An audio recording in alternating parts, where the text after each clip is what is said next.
esperar, ele vai passar a vinheta, e aí ele vai esperar ele entrar no... E aí o microfone está bem sensível, então aqui a gente vai ter que ir só na Libras, tá? Só o quê? Na Libras. Ah, sim. Na mímica. Por trás. Mas... não... Porque vai entrar agora lá no Facebook, não tem. Vai entrar agora.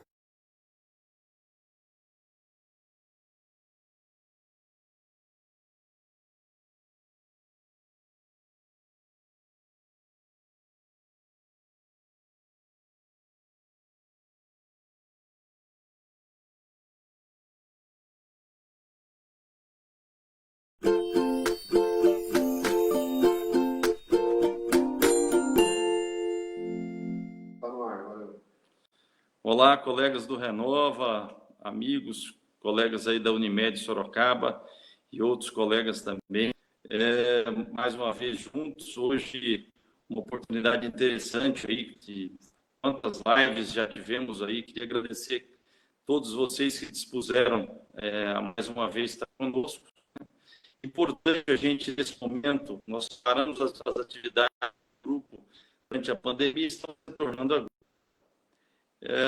Importante, em termos de avaliação desse momento pós-pandemia, a gente tenha a possibilidade de contar com a orientação de profissionais interessantes e que possam dar uma avaliação profissional do mercado pós-pandemia, uma série de incertezas, uma série de análises que às vezes têm uma profundidade pequena e nos dão uma noção, às vezes, fora da realidade do que poderá vir a ser. Então, para esse motivo, nós convidamos um importante profissional na área de finanças corporativas, professor da USP de Ribeirão Preto, na área de finanças corporativas, e também que exerce um trabalho no sistema Unimed como consultor de várias singulares, e temos a oportunidade de conhecê-lo nesse período. Eu queria convidar para participar conosco nessa webinar, o Grupo Renova, os apoiadores, os colegas interessados, o doutor Adriel Branco. Doutor Adriel, se quiser começar a sua apresentação, e a ideia é a gente poder ter, depois dessa apresentação do doutor Adriel, sobre a questão do cenário pós-pandemia da saúde suplementar, a gente possa ter oportunidades de interagir e discutir algumas importantes questões que hoje pairam, uma série de incertezas no sistema Unimed e no sistema de saúde suplementar. Um grande abraço, Adriel, fique à vontade. Que nós estamos acompanhando, um agradecimento especial à equipe do K2 Imagens, que está cuidando dessa produção aqui com a gente. E vamos então falar desse cenário pós-pandemia, um cenário de tendências para o setor de saúde suplementar, para a gente poder, logo após a breve apresentação, aí, uns cerca de 25 a 30 minutos, a gente conversar um pouco mais sobre o segmento, sobre as expectativas da saúde suplementar. O Dr. Gustavo já fez uma breve apresentação. Eu sou professor, atuo nos MBAs da USP de Ribeirão Preto, são os cursos de pós-graduação aqui da Fundasp de Ribeirão Preto, e atuo no mercado de saúde suplementar com consultoria já há bastante tempo, tendo realizado vários projetos para a Unimed, projetos de investimentos, projetos de estruturação financeira, e viajo o Brasil inteiro trabalhando com essas Unimedes, portanto, conhecemos muito bem a realidade do sistema Unimed, a realidade do profissional médico. A minha esposa, ela é médica também, conheço no dia a dia as aspirações aí e tento trazer um pouco dessa visão de quem está de fora do sistema, embora atuando com o sistema, uma visão de mercado, uma visão de economia. Vou pedir para o pessoal colocar aqui o slide rapidamente para a gente passar. Esse é o nosso tema, vamos falar sobre esse panorama econômico. Temos a minha apresentação pessoal, depois vou deixar o meu contato para vocês como referência. Vocês estão aqui na página da empresa acompanhando essa apresentação. Atuamos no sistema Unimed em mais de 11 estados no Brasil e vamos comentar então sobre esse nosso segmento. Então, primeiramente, esse aspecto econômico, o que nos espera em relação a essa crise, o que podemos sumarizar em alguns pontos, quais são os principais reflexos dessa crise inédita, essa crise nunca vivida em tais proporções por nós, brasileiros, e pelo mundo como um todo, para a gente entender quais são aí rapidamente, antes de entrar no dos impactos das operadoras. Tá? Bom, em termos de crise econômica, o que isso não representa para a gente? Nós temos uma expectativa de queda significativa no mercado brasileiro, no PIB brasileiro, que é toda a riqueza produzida pelo país, não só no Brasil, como no mundo inteiro, obviamente. E nós teremos aí uma queda, por exemplo, no Brasil, segundo o Banco Mundial, de 8% ao ano. Essas estimativas elas são ainda muito expectativas, ainda sem muita acurácia, mas vai ser algo bem grande em termos de proporções econômicas. Nesse próximo slide, a gente vai observar que há uma relação muito direta entre desempenho da economia e emprego. Então, já até adiantando que o desemprego é o principal reflexo dessa economia, olhando também os impactos do nosso setor. Cerca de 80% do mercado de saúde suplementar brasileiro é composto por empresas e planos coletivos por adesão. Apenas 20% em geral é composto por pessoas físicas. E ainda que sejam as pessoas físicas perdem renda, perdem o seu emprego e, portanto, acaba afetando a demanda por serviços em todas as áreas, não diferente da saúde suplementar. É interessante observar que na linha azul a gente tem aí a variação do PIB. Toda vez que a economia cai, a gente observa as barras em vermelho, que são os impactos gerados em termos de emprego, situação dos empregos gerados. Então, naturalmente, se a gente espera uma queda na economia, no Brasil e no mundo, veremos uma queda no emprego também. Em abril, os dados que saíram do CAGED, dados referentes à criação de vagas, já nos demonstraram que nós tivemos quase a perda de 1 milhão de empregos, quase isso, um pouco mais de 800 mil empregos já nessa primeira informação do mês de abril. Isso provavelmente deve acontecer ainda nos próximos meses. Olhando historicamente, o que essa queda, se vier uma queda de 8%, uma queda de 10%, uma queda de 7%, ou como o próprio Boletim Focus da data de hoje atualizou, né, o mercado ele precifica um PIB a 6,5%, segundo o Boletim Focus, 6,5% de queda, mas vem caindo toda semana, e o Banco Mundial hoje já atualizou a sua projeção para o Brasil de 8%. Se essa queda se concretizar, nós estamos falando da maior queda da economia vivenciada na série histórica. Aqui eu trago a partir dos anos 60, mas mesmo retroagindo na grande depressão dos anos 30, por exemplo, nada se compara em relação a essa economia, a deterioração econômica que nós viveremos neste ano. Bom, isso tem importantes impactos no nosso segmento, é importante entender já esses impactos, tais como, primeiro efeito, crescimento da dívida pública. O Brasil ele vinha de algumas reformas, ainda engatinhando essas reformas, como a reforma trabalhista, como as reformas que nós esperávamos em termos de reformas políticas, reformas tributárias, e tínhamos essa expectativa de continuar com essas reformas. Vejam que a dívida pública, que representa proporcionalmente os gastos, a dívida do Brasil tem proporcionalmente ao PIB, né, nós vamos chegar a uma dívida de quase 90% ou 100% do PIB. Toda a riqueza do país produzida, isso possui o equivalente em dívida do Estado. Não necessariamente é um problema a questão da dívida, desde que a gente consiga reverter essa tendência. Pelo que a gente viu ali, nós estamos num cenário de crescimento de dívida. Isso é ruim. Então, nós precisamos buscar essas reformas e muitas coisas podem vir de efeito negativo dessa dívida tão alta, como, por exemplo, esses controles de gastos que devem surgir, a inflação como reflexo dessa elevação da dívida, continuidade do déficit público, a escassez para investimentos, a própria dificuldade de manutenção da máquina pública. Isso são reflexos de um país com uma estrutura de endividamento crescente. E o que isso tem a ver com a saúde suplementar? Bom, nós temos algumas medidas para controlar esses gastos públicos e algumas dessas medidas vão afetar a saúde, como o SUS. E de um lado nós temos redução do número de beneficiários em virtude da queda do desemprego, e de outro lado nós temos o controle de gastos de vários setores, inclusive na saúde. Mais gente demandando saúde pública, menos gastos para a saúde pública. a conta fica mais difícil ainda de fechar. O segundo efeito, ainda comparando em relação ao efeito do crescimento da dívida, então veja que a dívida atual do Brasil, aí na faixa de 76%, 80%, não é uma dívida tão distante do que se tem em outros países, como por exemplo Portugal, como nós temos, por exemplo, a própria Colômbia, Hungria, Espanha. O problema é realmente a tendência de crescimento. Então, um choque de uma dívida, no primeiro momento, não é tão ruim se a gente conseguir reverter essa tendência de crescimento. E talvez até o fato desse endividamento ter aumentado agora possa ser uma pressão a mais para provocar as reformas que a economia tanto espera. Esse é um dos argumentos que fez o mercado voltar a patamares pré-pandemia, em termos de mercado de valores, bolsa de valores, é que o Brasil, agora nessas condições nós precisamos realmente fazer a reforma, chegamos no limite, não dá para continuar mais sem as reformas. O segundo efeito é justamente a questão do desemprego.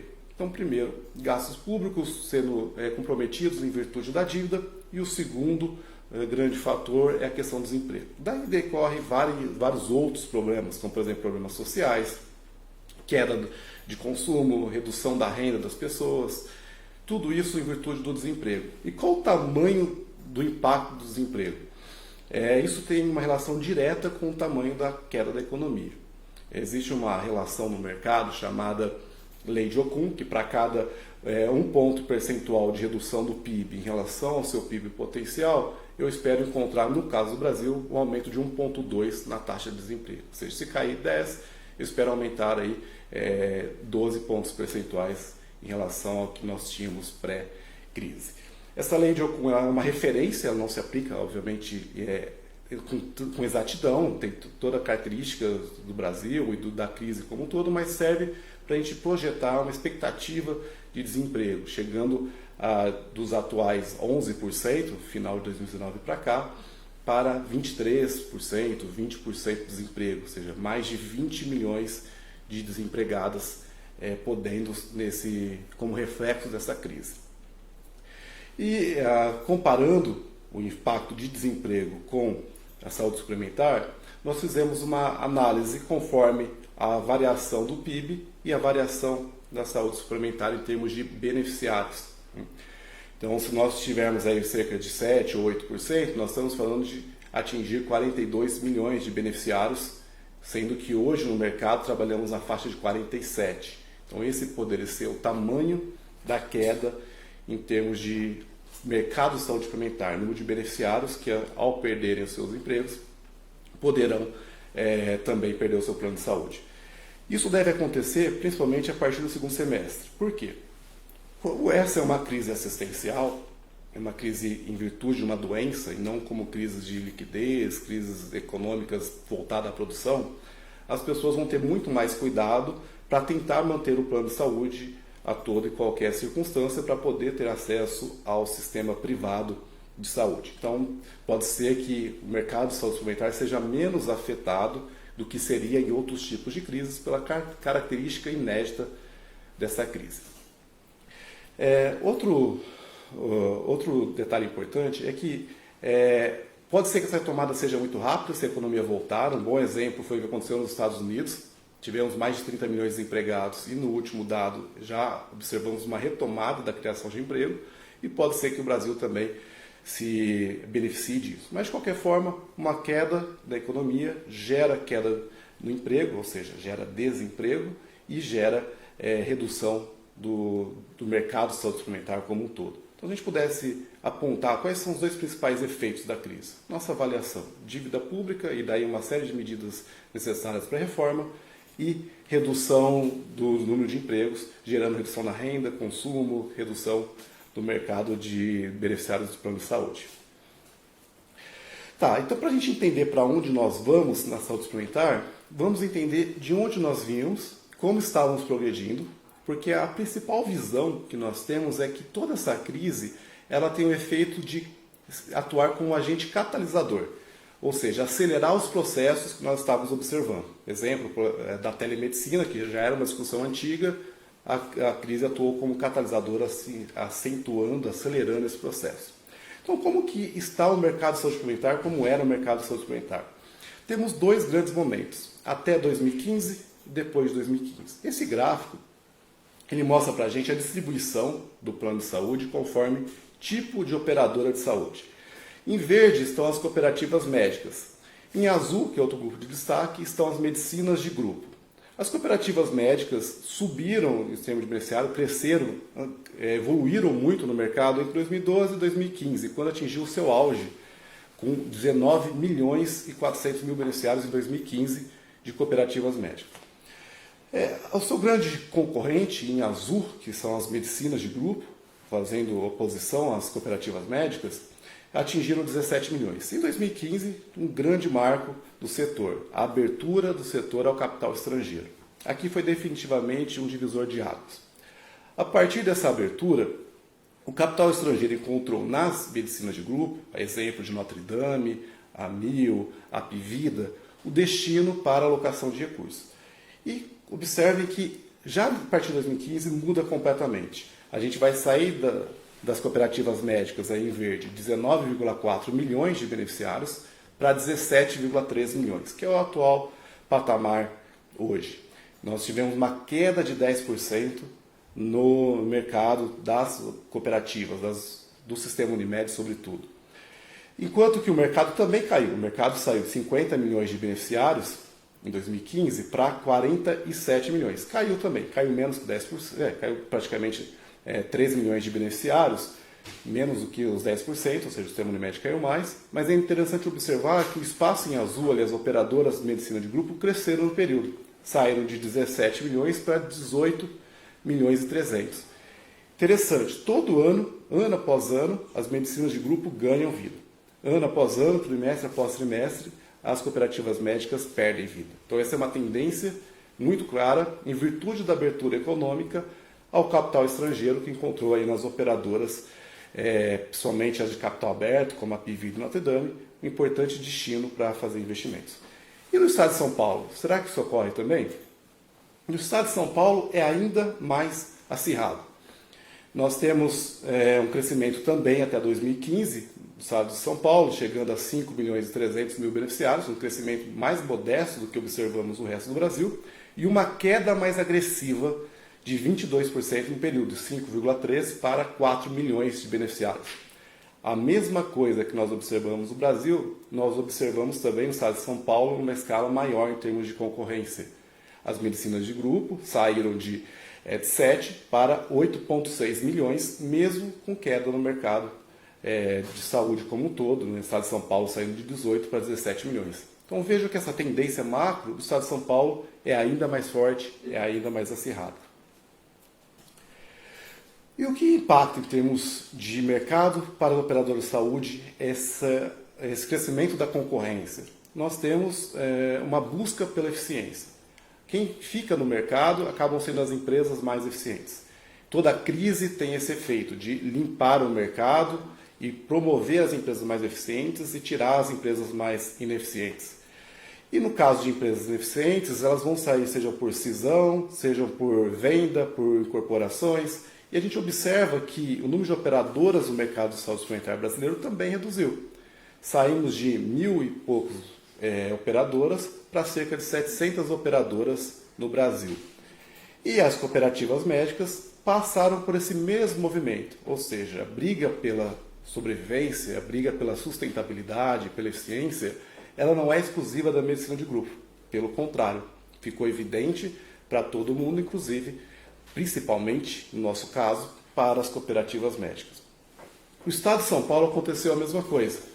Então, se a gente teve uma redução no Brasil, no estado de São Paulo nós também observamos, de 806 para 626 operadoras no estado de São Paulo. E as cooperativas médicas de 296 para 211. Adriel, o que acontece quando uma cooperativa deixa de ser operadora? Ela pode se tornar prestadora de serviço de uma outra cooperativa. Esse fenômeno de redução das empresas busca basicamente ter empresas maiores e menos empresas no mercado. Isso aconteceu, por exemplo, no segmento bancário, com a abertura do mercado financeiro em 94. Aconteceu também nas cooperativas de crédito, essa redução, essa consolidação, e é uma tendência muito clara e vai ser acelerada com essa crise atual. Por quê? Porque nós vamos ter empresas que vão perder clientes, vamos ter empresas que estão sofrendo com a sinistralidade, tem empresas que vai sofrer mais com a inadimplência. Então, todos esses efeitos que nós estamos observando devem ser acelerados. Vocês devem saber que cooperativas têm mais de 300 no Brasil, são mais ou menos 330, se não estou enganado. E aqui eu estou refletindo apenas as operadoras de saúde, são aquelas que têm perante a INS a gestão da carteira, a obrigação de constituição de lastro, representa uma parte das cooperativas e não todas elas. Então, uma tendência é ter cada vez mais cooperativas prestadoras de serviço do que cooperativas operadoras de plano de saúde. Essa é uma diretriz muito clara, inclusive, para o próprio sistema Unimed. E por que esse impacto acaba acontecendo no segmento? Primeiro, a margem é pequena. Aqui a gente tem a margem por grupo de empresas. Em verde, no canto esquerdo, está a margem líquida das empresas, representa aí em verde as cooperativas médicas que tiveram um bom desempenho até o ano passado, mas a margem é em torno de 3 a 4% de uma cooperativa médica, uma boa margem até, perante o que nós observamos em casos extremos de crises, situações mais complicadas. Mas vejam que quem tem margens maiores são as medicinas de grupo. Então, numa crise, em termos de capacidade de obter liquidez, em capacidade de segurar por mais tempo, provavelmente as cooperativas acabam sofrendo mais com os efeitos de uma crise do que uma operadora de saúde, até pelo acesso ao crédito, a capacidade de investimento, a capacidade de responder a essas crises. Do outro lado do gráfico, nós temos a sinistralidade, que representa o custo assistencial de uma operadora em relação à sua receita. Vejam que aquelas que têm maior custo assistencial é justamente a que possuem, em geral, a menor margem, que são as autogestoras, aí de laranja, e quem tem o menor custo assistencial em azul, as operadoras de saúde. Então, em geral, uma cooperativa médica vai ter na faixa de 80% de sinistralidade. Um pouco abaixo disso, um pouco acima, mas 80% é um bom parâmetro. Já as operadoras de grupo, as medicinas de grupo, vão ter um resultado, uma sinistralidade menor, entre 70% e 80%, mais próximo de 70%. E essa tendência de crescimento populacional também vai impactar em elevação de custos. Aqui eu trouxe para vocês a composição de custos dos principais fatores por faixa etária. Então nós temos consultas, taxa de internação, exames, tempo médio de internação. Observem que na última camada, nós estamos acima de 60 anos, já representa os principais indicadores de custos. Então consultas, exames, internação e tempo médio. Portanto, com o envelhecimento da população, com o crescimento da população, mas principalmente o envelhecimento, já era esperado uma elevação de custo assistencial. A própria evolução da tecnologia, a evolução da medicina, tudo isso nos leva a um cenário de aumento de custos. Portanto, retoma a necessidade de tentar crescer sem impactar em termos de resultado, ou seja, crescer com eficiência. Como é possível crescer com eficiência? Aqui eu trouxe dois grandes exemplos para discutirmos sobre isso. De um lado eu tenho a Apivida, que tem ações negociadas em bolsa, é uma empresa de capital aberto, uma empresa do Nordeste, do Ceará, e eu tenho do outro lado a Notre Dame Intermedical. Esse é um tipo de segmento de mercado em que operações maiores são mais eficientes e é o tipo de corrida do mercado que a gente fala the winner takes all, que é o vencedor leva tudo. É uma corrida pelo crescimento. E por que pelo crescimento? Já que a gente observa aí uma aquisição de operadora a cada 2 meses, desde então, parado somente até nesses últimos meses por causa da pandemia. Mas o ritmo era adquirir uma operadora a cada 2 meses. Por que isso? Então, o que acontece quando uma empresa cresce? Nós podemos observar aqui, da Apivida, ela saiu de 1.8 milhão para 3.4 milhões beneficiários. Aqui, já incluindo as operadoras que ela adquiriu nesse período. Tá? Então, já estou incluindo aqui o São Francisco e outras operadoras. Quando ela faz esse crescimento, acontece um fenômeno interessante. Ela tem o ganho de escala. Esse ganho de escala representa uma forma como a gente cresce e sem crescer na mesma proporção os custos e as despesas fixas. Então, quanto maior ela for, mais capacidade de diluir a sua estrutura de gastos fixos em relação ao cenário anterior. Portanto, observe o que acontece com as despesas administrativas. Elas caem de 14% para 9%, ou seja, cai 5 pontos percentuais. Com a Notre Dame, o mesmo efeito. Ela sai de 1.300.000 para ali cerca de 3.500.000 beneficiários e acontece o mesmo efeito na despesa administrativa, cai de 15% para 9%. E a sinistralidade, especialmente no caso da Notre Dame, também caiu mais, de 79% para 73%. Por quê?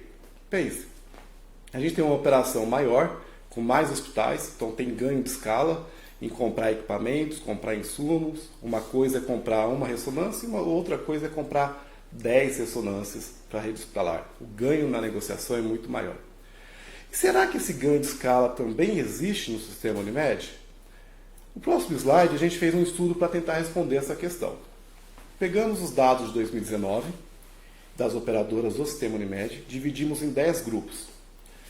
São os DCIs. No primeiro DCIL, eu tenho 10% das menores Unimeds.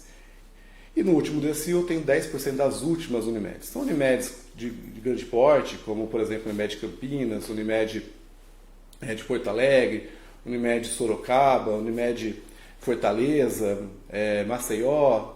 São Unimeds que vão estar na parte de baixo dessa tabela, no 9º, 10º decil, a depender do seu tamanho em termos de faturamento. Tá? Comparamos, então, como se cada decil fosse uma Unimed. Comparamos para observar o seu resultado. Então, veja, 10% das Unimeds menores têm 123.000 beneficiários. O mesmo número de Unimeds, na outra ponta, que é o 10º decil, tem 8.800.000 beneficiários. Mesmo número de Unimeds, com 8 milhões, o mesmo número de Unimeds com 120.000 beneficiários. E o que acontece se a gente olhar a despesa administrativa em relação à receita operacional? A intenção aqui é observar se, conforme a Unimed vai subindo em termos de decil, ela obtém despesas administrativas menores e resultados do tal ganho de escala. Primeira impressão é que isso existe. E aí a gente foi analisar. Provar o óbvio, às vezes, também é importante para que a gente possa materializar em relação a isso. E observamos claramente isso. Conforme a gente vai subindo em termos de níveis, nós temos a redução da despesa administrativa.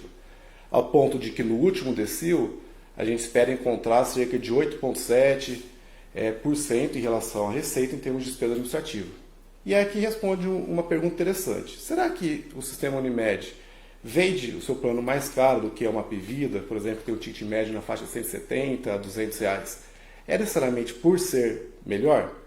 Se a gente olha esse gráfico, a gente entende que não necessariamente. Pode ser que seja o preço mais competitivo, porque a despesa administrativa de uma Unimed é muito maior do que é de uma outra operadora.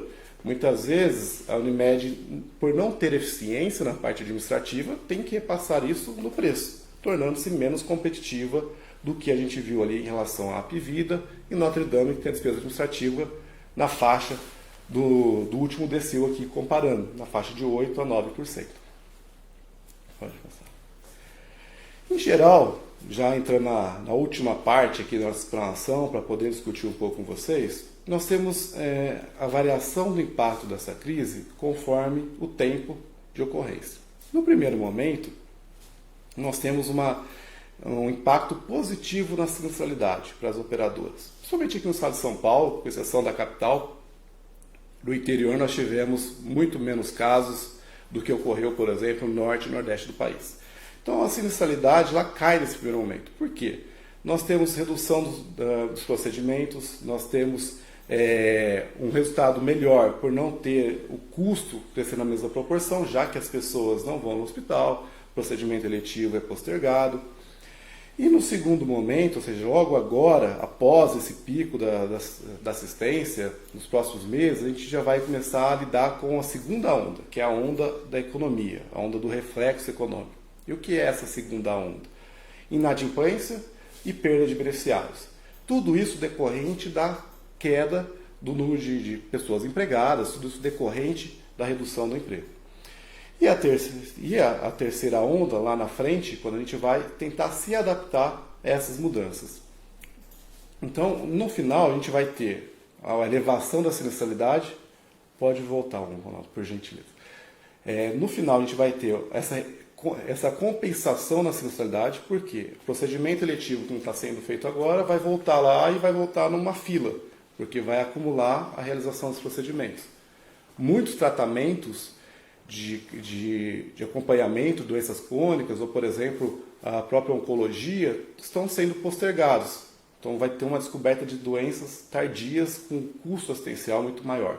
Então, tudo aquilo que nós temos de ganho de sensibilidade agora, muito provavelmente vai ser compensado ali na frente com a elevação desses custos assistenciais. E ao final dessa crise, nós vamos ter uma reestruturação. Uma reestruturação para poder se adaptar a esse novo mercado, em que nós teremos menos operadoras, mais prestadoras e com tendências muito claras de verticalização e de aumento da competição por custos, já que economia mais fraca, a gente tem menos renda, tem menos apetite por aquisições, menos apetite por gastos, então nós temos essa tendência muito clara.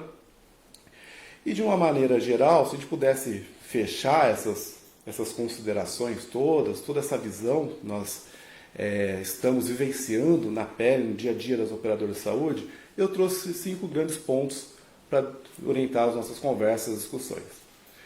Que são esses? Bom, é uma tendência muito clara que é a aceleração e ampliação do processo de verticalização.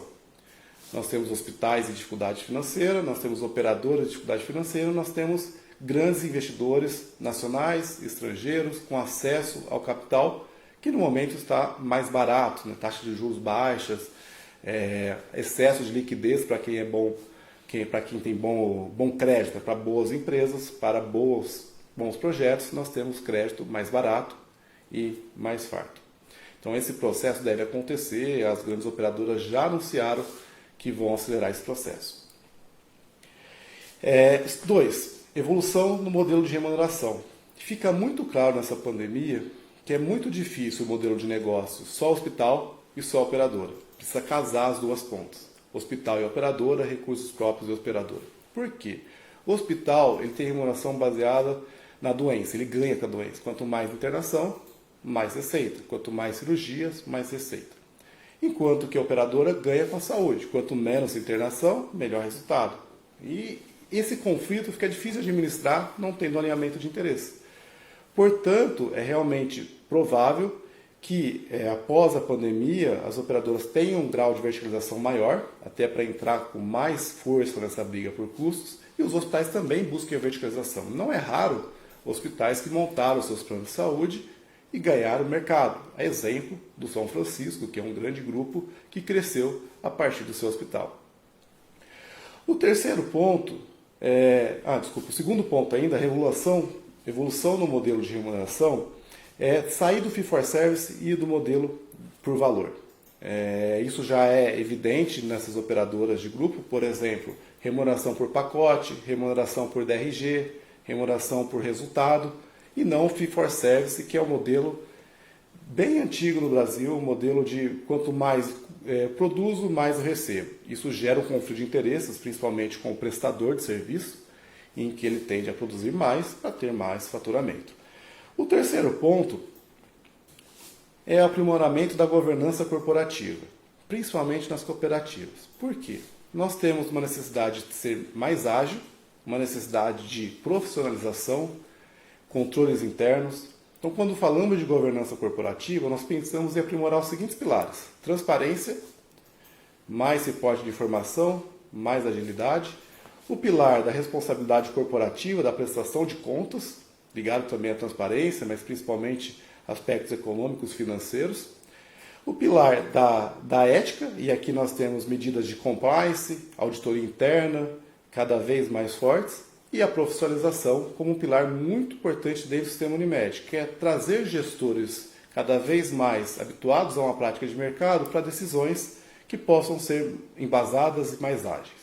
Então, em geral, essa governança corporativa vem aprimorando, a ANS vem trazendo diretrizes, né? Por exemplo, a própria RN tratando de controle de riscos e aprimoramento da governança corporativa, então isso é algo que deve ser acelerado aí, com certeza. 4. Busca por eficiência em custos, fazer mais e melhor.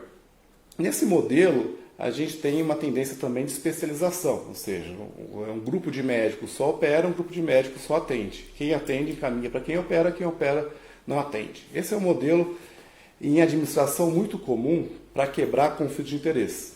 Por exemplo, quem faz a compra não é quem paga, quem não é quem autoriza. Num claro exemplo de tesouraria.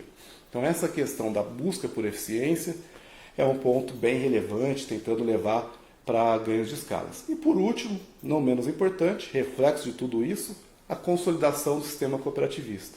Ter mais operadoras maiores, menos operadoras menores e mais cooperativas prestadoras de serviço. É uma tendência, já aconteceu, por exemplo, no norte do país, na Bahia, vem acontecendo em algumas regiões com a ideia de falar, olha, vamos reduzir essa estrutura administrativa, vamos ter um gasto mais enxuto, vamos ter uma gestão baseada em resultado, uma gestão baseada, orientada para a eficiência. É importante lembrar também que toda crise traz grandes oportunidades, grandes movimentos. A gente observa também, quando olha para dentro e quando olha para fora, oportunidades para tornar o processo melhor, oportunidades para tornar a cooperativa maior e melhor.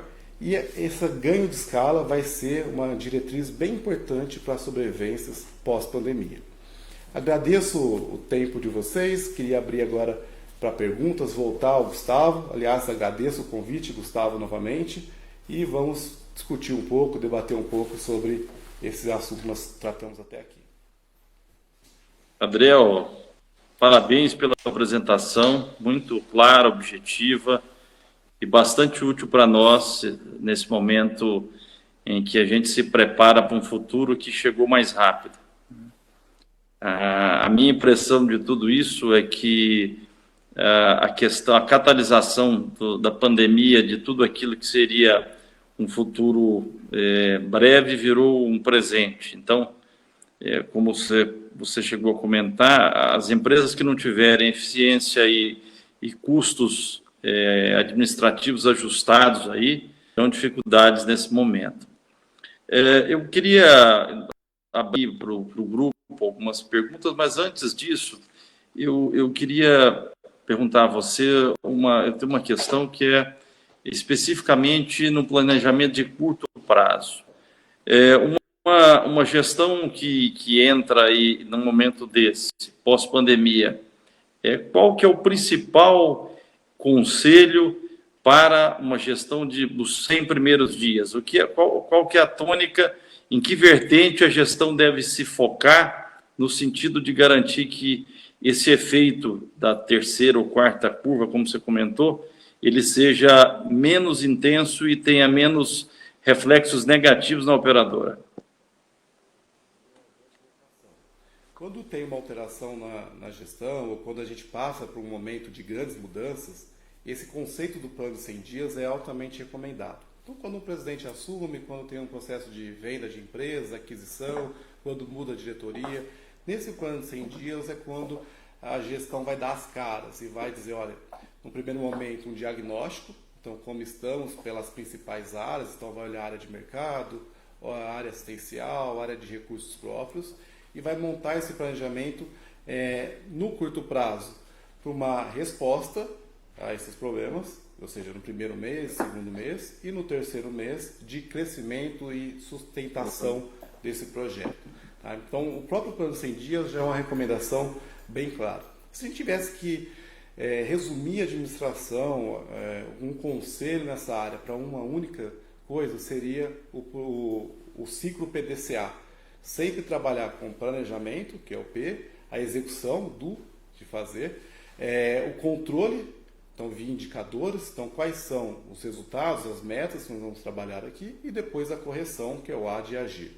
Tá? Então esse ciclo PDCA é algo contínuo, direto, todo mês estar avaliando e iniciar a gestão com o planejamento de 100 dias, já imaginando o diagnóstico, já realizando a resposta e no último momento a sustentação e esse crescimento.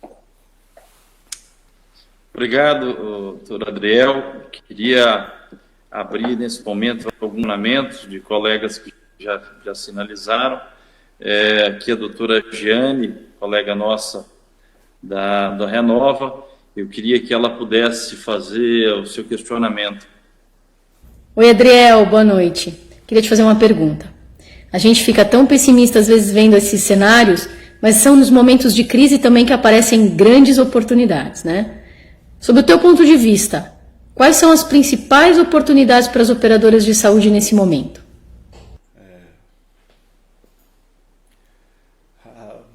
Boa pergunta, doutora Jeane. Aliás, as crises são também muito importantes para as empresas, para a economia como um todo. É um momento de crises em que limpam-se as empresas ineficientes e permanecem as empresas eficientes. E basicamente, em momentos de crise, nós temos que olhar primeiro para dentro, e aqui quais são as oportunidades de reduzir custos, reduzir despesas, tá? E muita coisa interessante surgiu dessa pandemia por ser uma crise completamente diferente. Por exemplo, muitas operadoras descobriram que podem ser mais digitais, que o home office pode ser mais utilizado e, consequentemente, ter uma estrutura patrimonial menor, ter equipes menores, automação de processos, né? Menos custos. Afinal de contas, o home office também permite ter mais eficiência na estrutura administrativa em termos de custos. Então, a primeira oportunidade é olhar para dentro. É nesse momento que se evidenciam os gargalos, se evidenciam os conflitos de interesse. No segundo momento, olhar para fora. E quais oportunidades? Nós estamos falando de verticalização. Então, será que não é um momento oportuno para fazer bons investimentos, para que permitam a cooperativa ganhar escala? E ganhar escala não é só crescer no número de beneficiários, não. Ter operação maior é uma forma de ganhar escala. Então, como que eu posso ter uma operação maior? Eu posso absorver um recurso A, um B, um C, posso trazer parcerias, posso trazer mais clientes para um recurso próprio. Então, o sistema Unimed ele tem muito bons exemplos de recursos próprios que funcionam muito bem. Então, é o momento de, primeiro, aproveitar essa evidência de custos tão claras que acabaram surgindo para a gente, esses gargalos e tecnologia que surgiram, home office. E depois para fora, como que eu posso usar esse momento para investir? Vou comprar muito mais barato, vou financiar prazos e taxas muito menores, no momento em que as pessoas estão tomando mais cuidado em termos de gastos, o mercado está reduzindo, e quando esse meu investimento começar a dar resultado, eu vou pegar toda a volta da economia. Seriam nesses pontos aí que eu vejo as principais oportunidades. Um outro questionamento do Dr. Maestrello. Vamos colocar na tela aí o questionamento do Dr. Roberto Maestrello. Boa noite. Meu nome é Maestrello. Eu queria saber umas coisas, tiro uma dúvida aqui da epidemia, do comportamento econômico pós-Covid. Está meio estudado que as empresas que vão sobreviver são as mais resilientes, né? Mas também as mais inovadoras. E algumas características vão ser necessárias, uma transformação mais rápida, uma mentalidade mais ágil, né? Um planejamento com diminuição de custos, né? Uma melhora na produtividade. Eu queria saber se modelos antigos de administração podem ser úteis agora, ou se a gente vai ter que ter uma mentalidade mais ágil no sentido de transformar essa administração de alguma maneira que possa pensar o novo, né? Como se trabalhar uma mentalidade mais adequada, vencendo essa crise pós-pandemia, com a diminuição de custos, aumento de ganho de capital, aumento de ganhos, produtividade melhor, enxugamento da máquina. Isso daí vai demandar realmente uma personalidade nova, né, da administração das pessoas. Qual é a sua opinião a respeito disso? Obrigado.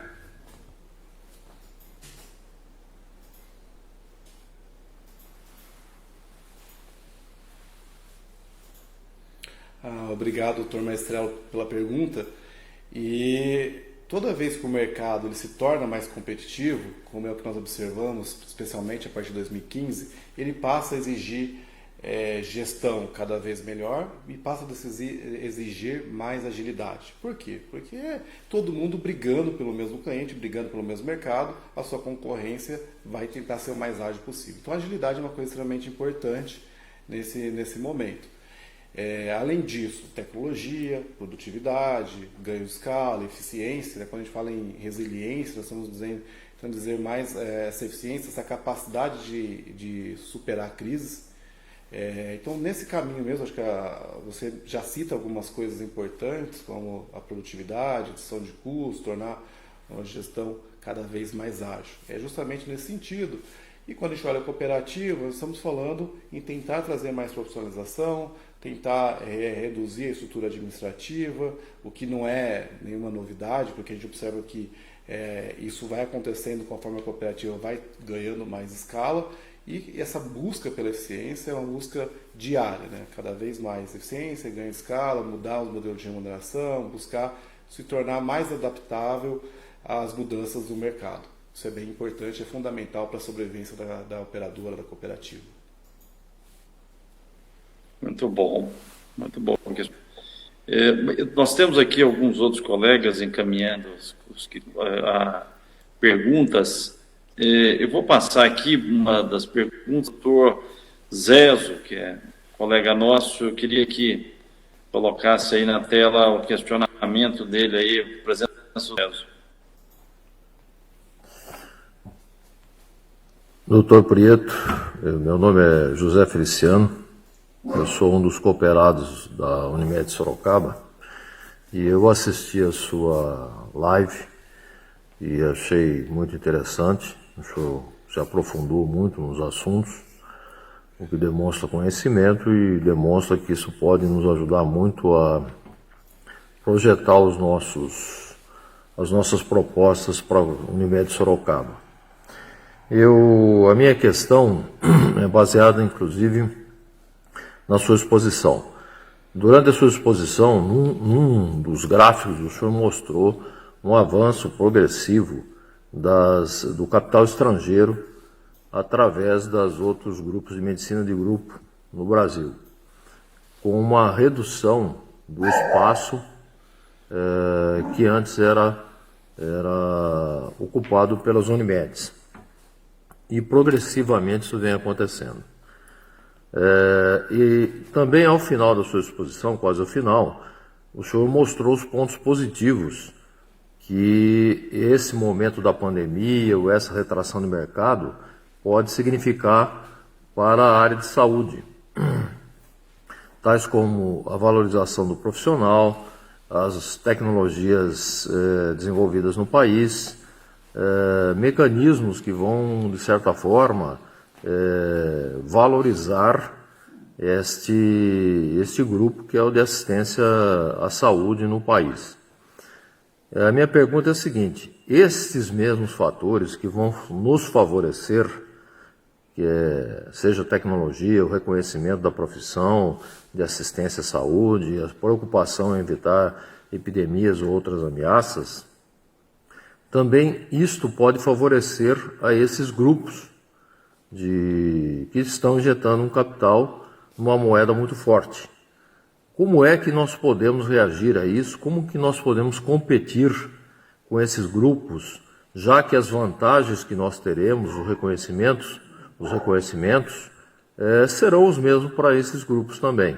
Como que as cooperativas poderão se diferenciar em relação a esse mercado das medicinas de grupo e da assistência à saúde? Essa é a minha questão. Excelente pergunta. Bom, doutor Zezo, né? Essa pergunta nos traz referência a uma complexidade de respostas em termos estratégicos. Mas, de maneira geral, nós temos essa preocupação com os custos, com o que a gente chama de estratégia dominante, em teoria dos jogos. Independente do que o outro faça, você tem que fazer também. Então, a base para começar a competir nesse mercado é ter bom controle de custo. Não significa trabalhar com preços menores, não significa ir para o mercado sempre brigar por preço. Não é a única estratégia de competição.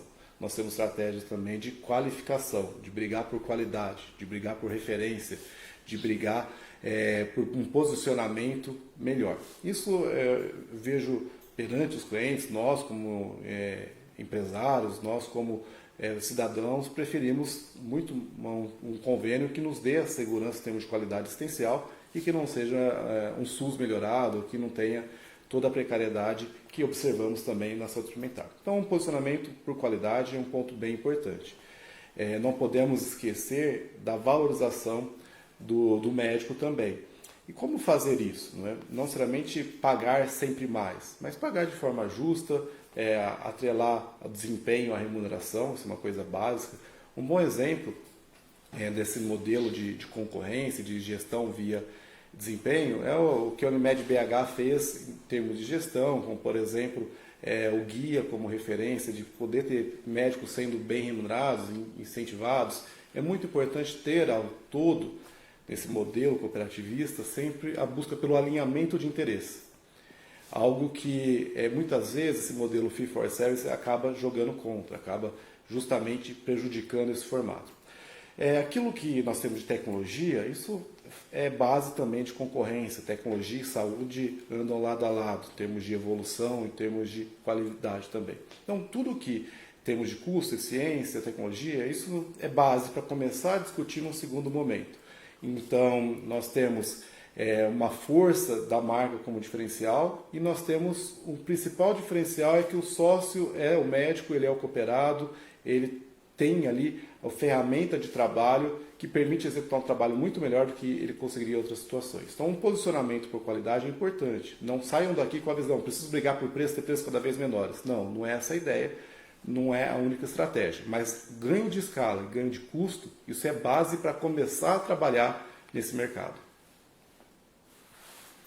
Obrigado, doutor Adriel, por mais essa resposta ao questionamento dos colegas.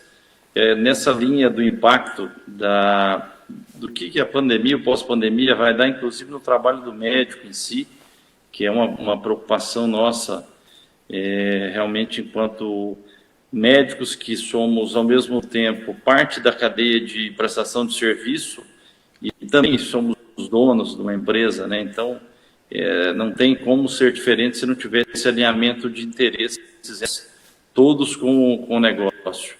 Eu queria passar aqui para a doutora Aline, uma pergunta bem interessante que vai nessa mesma linha.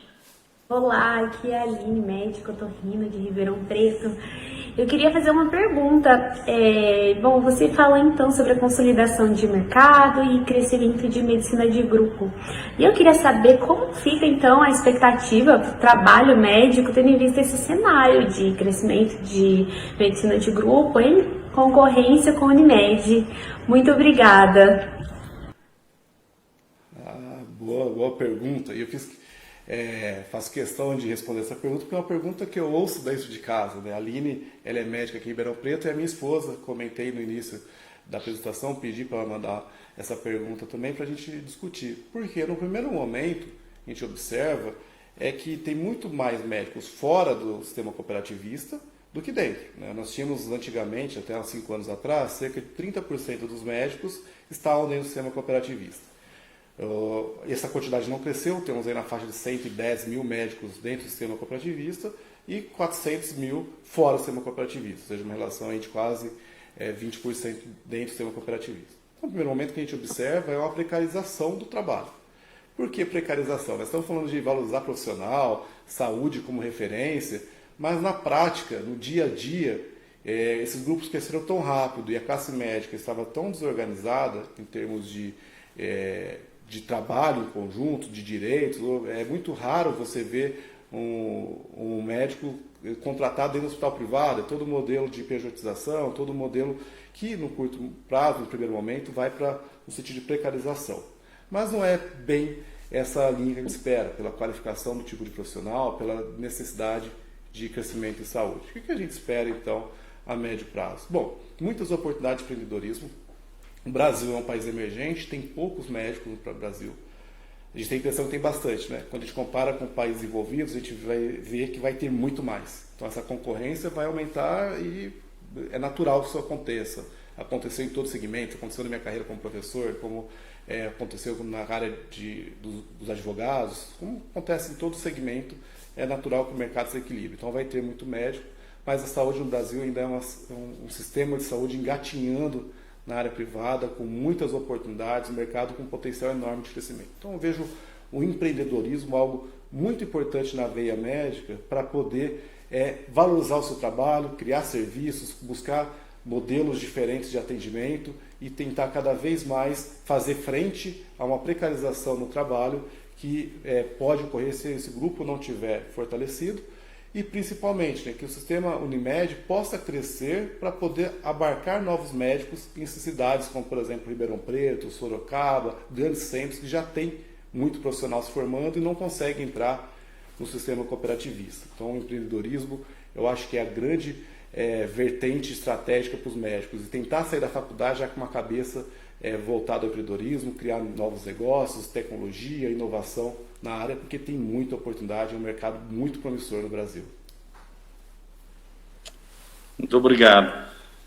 Temos aqui uma outra pergunta, da doutora Agnes, se puder pôr na tela. Olá, Ariel. Você acha que o atual momento seja propício para a incorporação de outros serviços de saúde de forma vantajosa para a cooperativa? Boa colocação. Acho sim, comentei isso ao longo da minha apresentação, justamente, doutora Agnes, porque a gente precisa ir para ter uma operação mais eficiente por grande escala. Uma cooperativa ela é feita de pessoas físicas e muitas vezes tem muitas pessoas jurídicas absorvendo o grande volume de trabalho, de remuneração, e quando isso passa para dentro da cooperativa, isso distribui de forma mais equânime. Feita uma gestão, se voltada para resultado, busca de ter condições melhores, mais eficiente. Muitas vezes com custos mais baratos, não custos mais baratos, com um modelo de atenção mais eficiente. Então esse é o formato. Se a gente vende saúde, temos que ter a gestão de saúde na mão, com muito cuidado e com muito esforço para cada vez mais trazer esses recursos para dentro da cooperativa. Obrigado. Temos aqui uma presença de um colega que é membro da diretoria executiva de uma outra Unimed, uma co-irmã, uma singular aqui da nossa região, de Itapeva, o Dr. Rodney, que é diretor superintendente, encaminhou aqui para a gente um questionamento, se puder passar aí para o Dr. Rodney. Rodney Abud. Rodney Abud, aqui, superintendente-geral da Unimed de Itapeva. Um abraço a todos.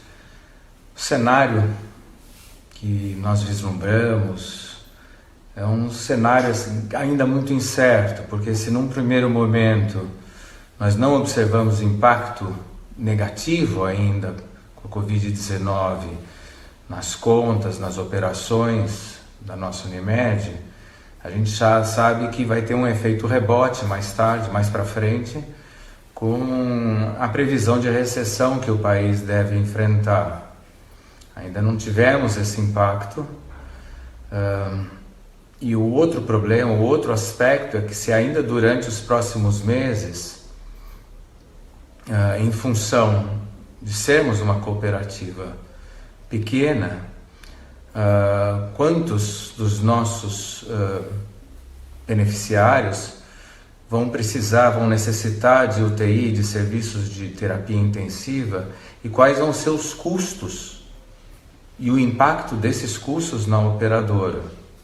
Isso nos preocupa e isso certamente é um fator que deve servir de alerta a todos nós.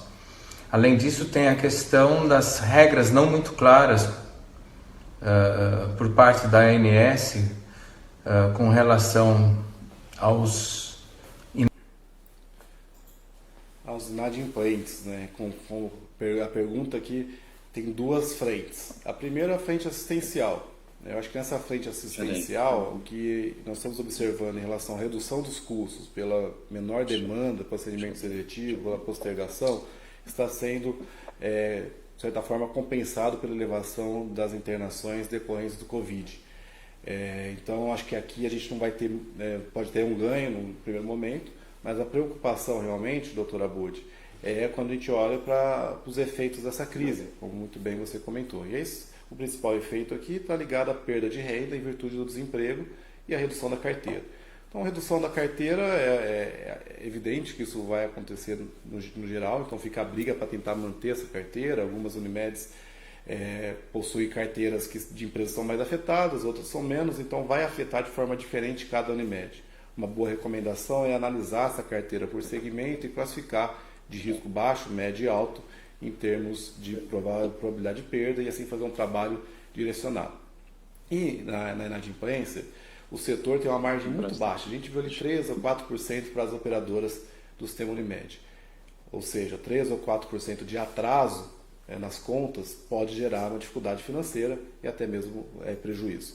É interessante também observar que, diferente de um produto que se a pessoa não paga e você não entrega, na saúde suplementar não é bem assim. A pessoa, para você tirá-la do serviço, são 60 dias, mas nós temos todos os efeitos da judicialização, que é difícil tirar, ainda mais uma pandemia, tem vários projetos aí tramitando, órgãos de defesa do consumidor brigando para que isso não aconteça. Entendo os seus argumentos, mas aqui você vai ter o custo e não vai ter a receita. Então esse impacto acaba sendo muito maior para esse tipo de atividade e que nós veremos provavelmente um aumento da judicialização para tentar segurar os tratamentos, segurar o paciente, e tem várias decisões nesse sentido. Então esse é algo que realmente nos preocupa.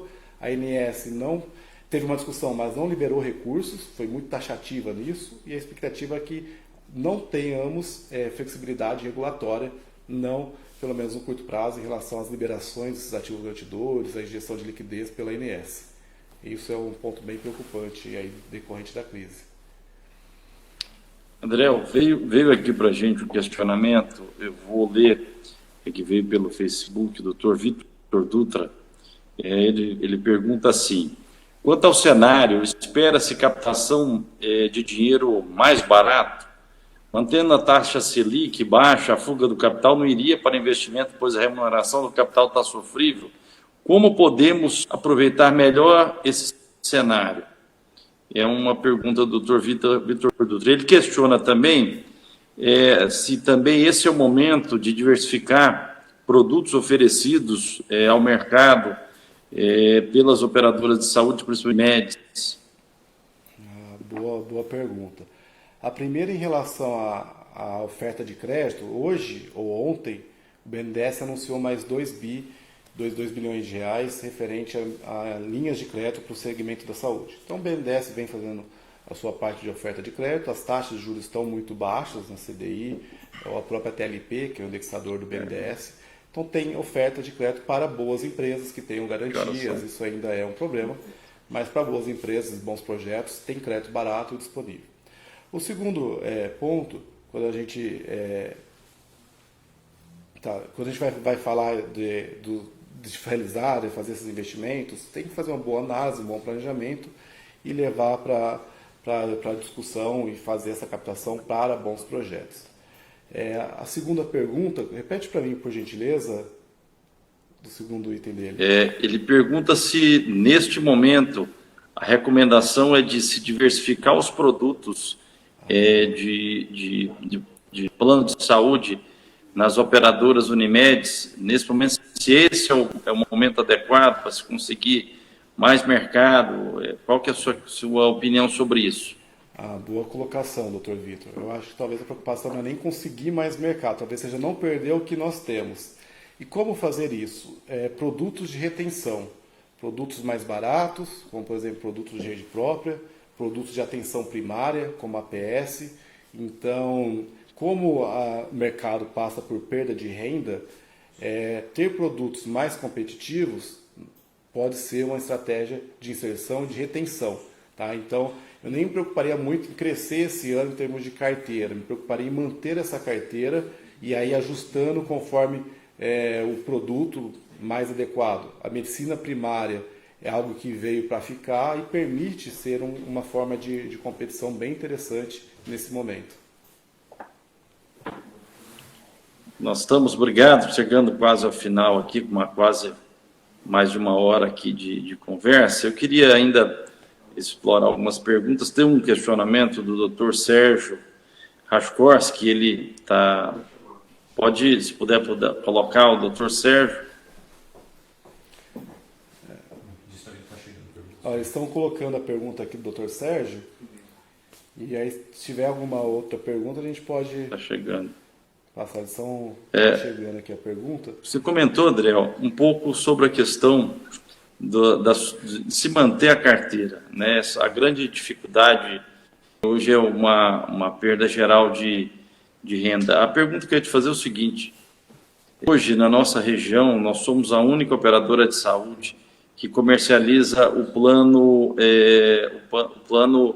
não somente o plano empresa, mas também o plano particular.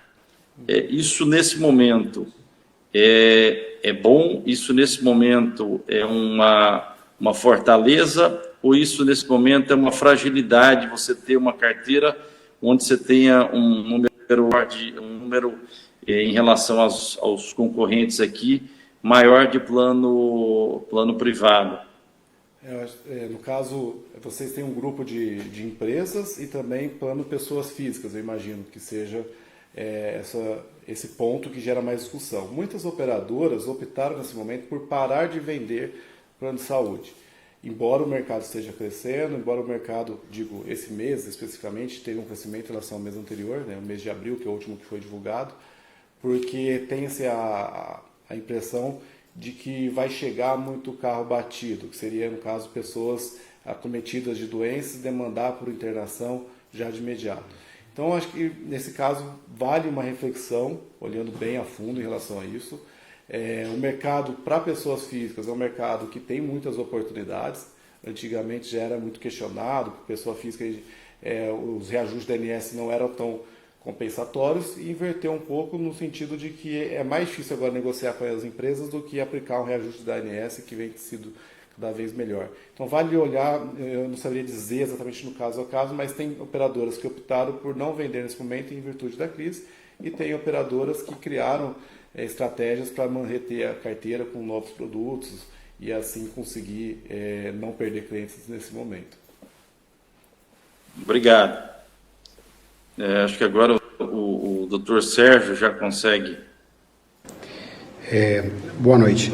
A minha pergunta para o professor Adriel é a seguinte: com as mudanças aí no Ministério da Saúde, se ele acha que a ANS vai mudar a sua política, se vai ter alguma mudança em relação às operadoras, seja para melhor ou seja para pior, pela regulamentação da ANS. Obrigado.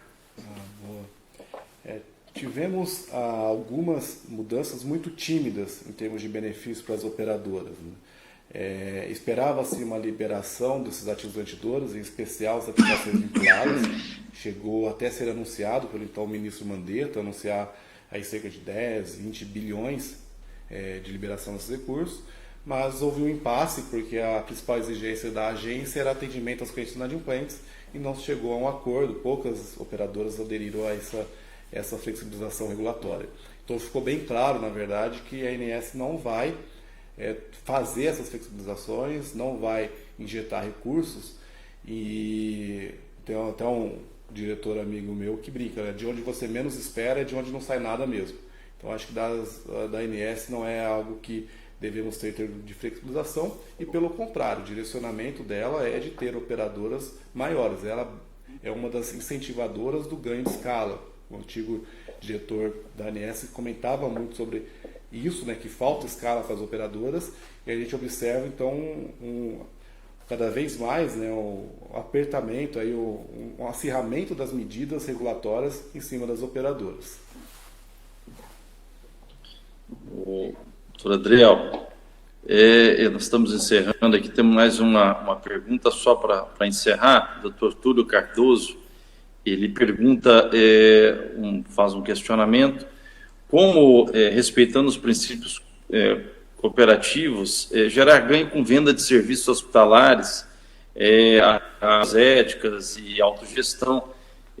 Qual que é a sua opinião disso no sistema Unimed? Se o sistema Unimed, a experiência que vocês têm tido vendo outras operadoras, se abarcar esse mercado de prestação de serviço para esse perfil de operadora, isso é uma tendência, se é uma oportunidade? E ele também fala, dá exemplos dessas operadoras, né? Se isso, nesse momento, é um mercado realmente que ele é possível ser abarcado pelo sistema Unimed na prestação de serviço nos serviços próprios? Muito boa colocação. A gente, viajando pelo Brasil, conhecendo várias Unimedes, conhecemos excelentes estruturas hospitalares. Nunca trabalhei com a Unimed Sorocaba, daí da sua cidade, mas sei que tem um excelente hospital aí. Mas temos bons exemplos de hospitais no Brasil inteiro. E nesse momento, antes talvez já era necessário, mas nesse momento buscar novas receitas é importante. Trabalhar com planos de autogestão não representa uma concorrência, porque, por exemplo, o funcionário da Petrobras, por exemplo, do Banco do Brasil, já tem o plano de saúde, ele não tem como comprar outro, ou não teria o interesse em fazer um novo custo, duplicar custo, então são clientes difíceis de serem abarcados.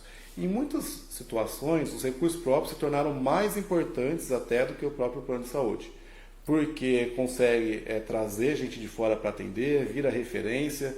Alguns atuam até, por exemplo, com o próprio SUS, porque, olha, eu estou com uma estrutura ociosa, então mesmo que eu receba menos, mas consiga gerar a minha estrutura, isso serve como uma forma de amenizar o problema. Ocorreu agora, por exemplo, negociações de alguns estados com leitos privados, para trazer internação para dentro do hospital e girar o recurso. O hospital próprio, ou qualquer hospital, tem um custo fixo muito elevado.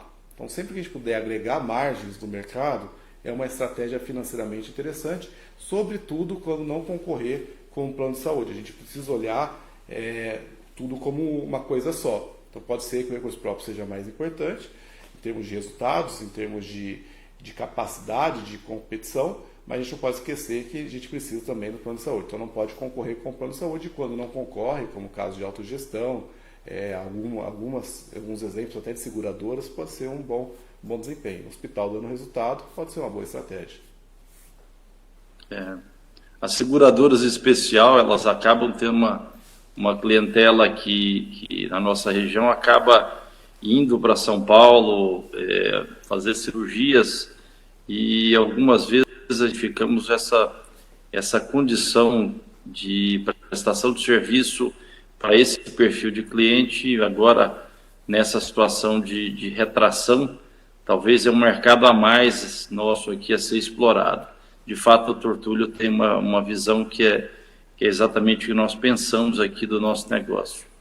Eu acho muito bom, nós recebemos um número muito grande de participação aqui nessa webinar.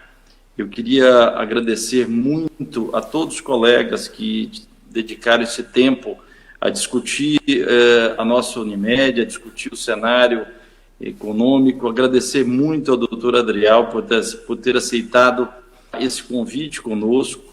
Eu queria desejar ao senhor aí uma boa noite, agradecer que tenha realmente um trabalho bastante importante com relação às Unimedes e esse segmento de trabalho da sua empresa, no sentido de dar mais profissionalização e agregar valor nesse momento tão difícil que é o que diante, né?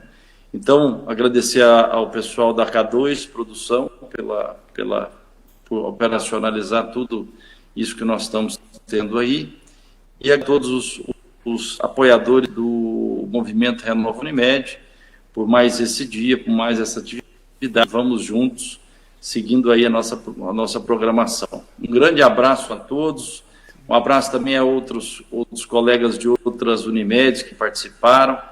É um prazer ter vocês conosco. Foi muito bom. Um grande abraço a todos e uma boa noite.